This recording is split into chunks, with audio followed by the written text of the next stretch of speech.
Harper and Lily Coastal Boutique is marketed as a stylish fashion store offering coastal-inspired clothing and heavily discounted seasonal collections. But the real question is it a real clothing store or could it be another risky online shopping site?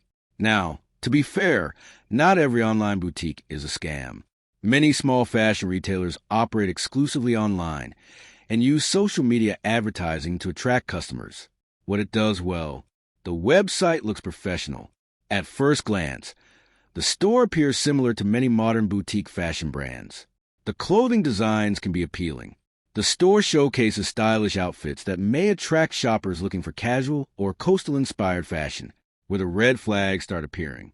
The discounts may be unusually aggressive. This is one of the biggest concerns.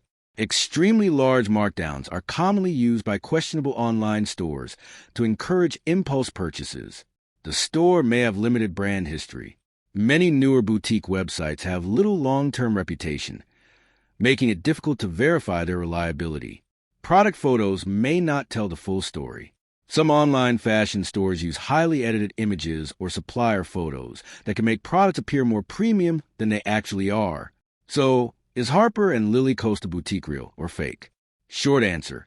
It may be a real online store that sells clothing, but shoppers should do their research before ordering and avoid assuming the marketing reflects the actual customer experience. Thanks for watching. Don't forget to like and subscribe for more videos.